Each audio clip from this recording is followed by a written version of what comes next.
Welcome to the Learning Pines YouTube. We hope this video helps. In this video, I will show you how to remove a Dodge Journey headrest. First, make sure your seat is adjusted to an upright position. This gives you the best angle to work with. Next, find the two plastic collars where the headrest posts enter the seat. One of these collars will have a small button. Press this button firmly to release the locking mechanism on that side.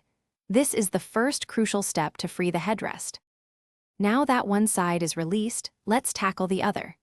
The second collar usually doesn't have a visible button. You'll need a small flathead screwdriver or a trim removal tool. Carefully insert the tip of your tool into the small slot on the collar. While applying gentle pressure to pry it open, simultaneously pull the headrest upwards.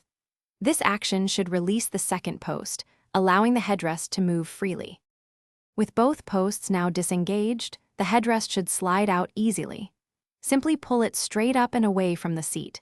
Be sure to store your headrest in a safe place where it won't get damaged or lost, especially if you plan to reinstall it later. Putting it back in is just the reverse. Align the posts and push down until they click into place. It's a straightforward process. Remember, always refer to your Dodge Journey's owner's manual for any specific details or variations for your model. Using too much force can damage the seat or the headrest mechanism, so be gentle. If you found this guide helpful, please consider giving it a thumbs up. Also, for those looking to improve their financial understanding, there's a fantastic book linked in the description that can truly change how you think about money, along with other great deals. Thanks for watching. Thanks for watching. Consider subscribing if we helped you.